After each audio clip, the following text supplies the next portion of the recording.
Morning. My name is Lynn Lees, and I have shoulder-length silver hair, a black floral blouse, and the UU CFW is my spiritual home.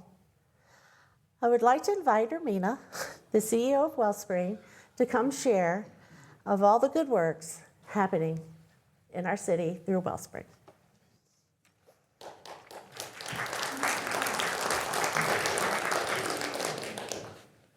Thank you, Lynn. I am Ermina Mustadanagic. I am the CEO of Wellspring Interfaith Social Services. Thank you for welcoming me again this morning. This is my 4th year coming here, and I have to say I always feel very welcomed when I walk through the doors, and I have made many friends here at this congregation, so I'm very thankful and grateful.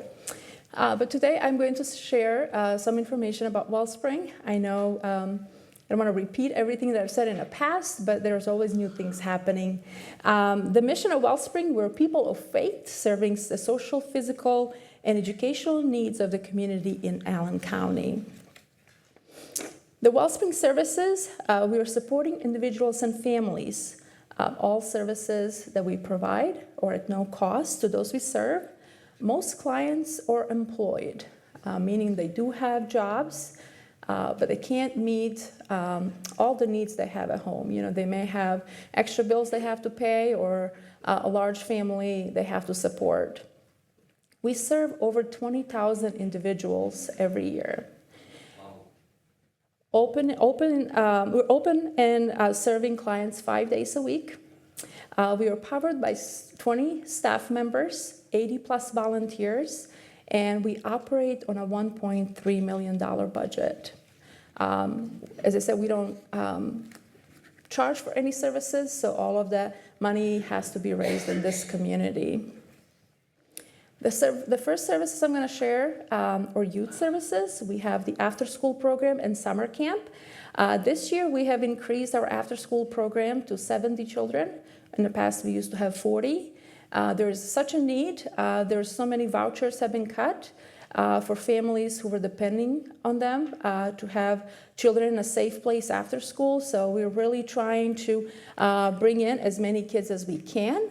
I have to say we're at capacity at 70 children that we have, but we are planning a capital campaign which is going to allow us to be able to bring in more children. The summer camp, last year we had 306 children. This year we're hoping to have over 400.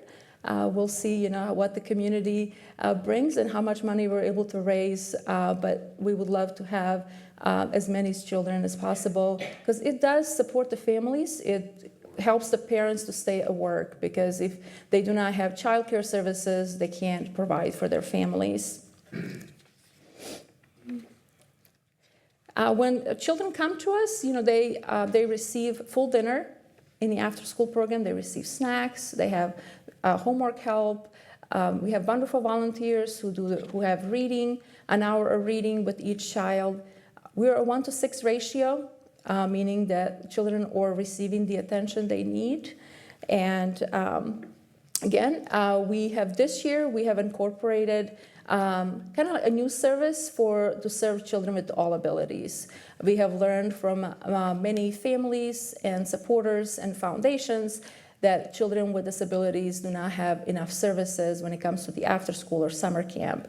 So this year we have hired a coordinator who is able to help us, and we're trying to have coordinators again in the summer so we can bring children with disabilities in to be able to enjoy all the services that we provide with other children.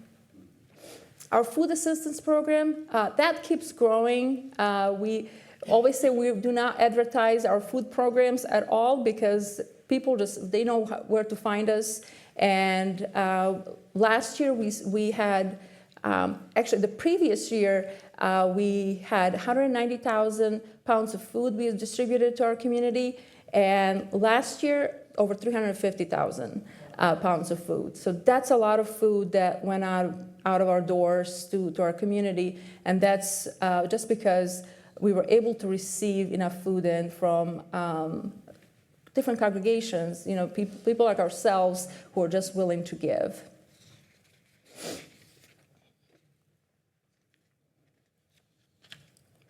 And we have a nutrition program. We started several years ago. Our nutrition program is going well. It's providing a service to the community that no other food bank or food pantry is providing, which is teaching our clients how to stay healthy. Even if somebody receives canned food or canned vegetables and fruit, they're still able to get some of the salt out of the canned vegetables so it can be healthier. And we have new partnership with Costco. They're providing 2 pallets of fresh produce to us 3 times a week. So we're able to give all of that out to our community, and that's all because of our nutrition program that's doing so well. The dietitian on staff is able to, teach our clients, what benefits they get, because when we first started this program, a lot of clients did not know what benefits they get from eating the fresh produce. So it was a lot of teaching, but now we have no problem distributing everything we get in our doors. So when people know, what benefits the fresh produce gives them, they're going to be more healthier. Probably, if they have diabetes, their blood sugars are going to be lower. So that's really helping out. And our last program is clothing shop. Of course, our clothing shop is the only shop of its size in the community that's free to everyone that comes through the doors, all the families. So we have children's clothing, we have business clothing, we have everything a family needs, and they can get multiple outfits when they come to us. We're always asking for donations of gently used clothing, especially when it comes to the winter. We always need coats and boots and socks and that kind of stuff. But ways to help, of course, always donations are welcomed. There's volunteer opportunities. If somebody's interested in volunteering, they can reach out to us. There's no special skills. You just can answer the phone or even work for 2 hours in a food bank, talk to our clients. Sometimes they just need someone to talk to. So, again, I'm Lynn Lees. Today's topic focuses on our UU community's relationship with Wellspring. I'm calling this Reigniting Passion because I've experienced this personally and observed this within our UU family here in Fort Wayne. A little personal background. When I arrived in Fort Wayne just shy of 2 years ago, I felt a little spiritually lost. My husband and I retired here to be near family and friends after almost 3 decades in Houston, Texas. Most definitely seeking change, but also seeking purpose. On many trips to Fort Wayne house hunting, I found our perfect home in Woodhurst, right here in this neighborhood. Driving around the neighborhood, I came across a beautiful church in the woods. Realizing it was the Unitarian Universalist congregation shocked me. I had dabbled in UU in my youth and took this as a sign. So I called my son in Chicago to discuss my excitement about finding this church, and always with a sarcastic tongue, he said, "Remember, Mama, you don't blend."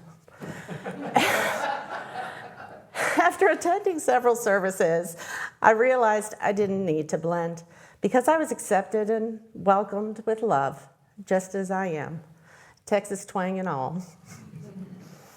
Still seeking where to give of my time and gifts, I turned to our covenant for guidance. One line kept repeating in my head, "Service is our law." Getting to know fellow UUs and having wonderful conversations, there was a theme, passion. Everyone's passions also seemed to have purpose and equity and inclusion and generosity. In self-reflection on the words of service is our law, equity, and generosity, I thought of my own life passion, fashion. It seemed so shallow in comparison. I chased the passion for decades back in Houston and reached what I thought was the pinnacle of success. What does that even mean anymore? Questioning, does my passion for fashion relate to service at all? How does it have any real value or purpose? Then one day last April, my new neighbor invited me to a luncheon at Wellspring. She had volunteered a few times, so I accepted her invitation to be her plus one. I said to her that Wellspring is where my church collects food for the food bank. While at the luncheon, I was asked to participate in the jewelry sale for the fundraiser. I thought to myself, well, this is in my wheelhouse. It was a wonderful event, people coming together for a single purpose. I was then asked to lead the jewelry sale for 2026, and I accepted immediately. The next Sunday, I practically accosted Dee for more information about Wellspring, and it so happened she was handing out flyers looking for volunteers. I took this as a sign. I needed to go to Wellspring and learn how to volunteer. The following week, I took a tour and was so impressed with their community engagement. All the things Ermina spoke about. Then at the end of the tour, I walked into the Wellspring shop. They explained how through nothing but donations, they were able to set up the shop to clothe the needy. It was like a boutique. then had weekly volunteers who coordinated the clothing donations by category: ladies, men's, children's, shoes, accessories. Some volunteers working out front with the clients, helping them to find just what they needed. Immediately, my passion was reignited. My life passion for fashion took a whole new meaning. This was a place of zero judgment and returning dignity to people who had lost it. The most amazing clients with wonderful stories, the most loving and kind volunteers. Ermina is so inspiring. Next thing you know, I'm one of the leaders for the Wellspring group. And what a group we have. Dee Cole, Andy Kander, Beverly Brown, Christine Lusher, Deborah Romich, I'm sure I just totally decimated that, John Moore, Marsha Wallace, Sherry Cooney, Susan Wagner. From collecting and delivering food donations, to working at the shop, to meeting for lunch to share ideas. Service is defined in many different ways. Everyone brings so much love and commitment to the cause. This group of beautiful people have many passions and a lot of patience with this. I'm humbled to work with them on behalf of Wellspring. In reflection, I am struck by our theme for March, interdependence. As you use, Wellspring enables us to put our covenant into action. It's also a place where we can practice our pluralism, where a diverse group of people come together in peaceful interaction, mutual respect, and loving acceptance. As we go through these next 2 months sharing our plate with Wellspring, supporting the real difference they make in our city and our county, know that we are all connected to one another. We depend on them as much as they depend on us. I'm honored to be part of the UUCFW and the Wellspring Group. Thank you. Human beings are not tigers prowling alone in the jungle. We are a social species, interdependent to our core. Our presence here together today, our shared generosity, and our care for one another demonstrate that fundamental aspect of humanity. We celebrate it and we thank one another for all our gifts that make us a community centered in love.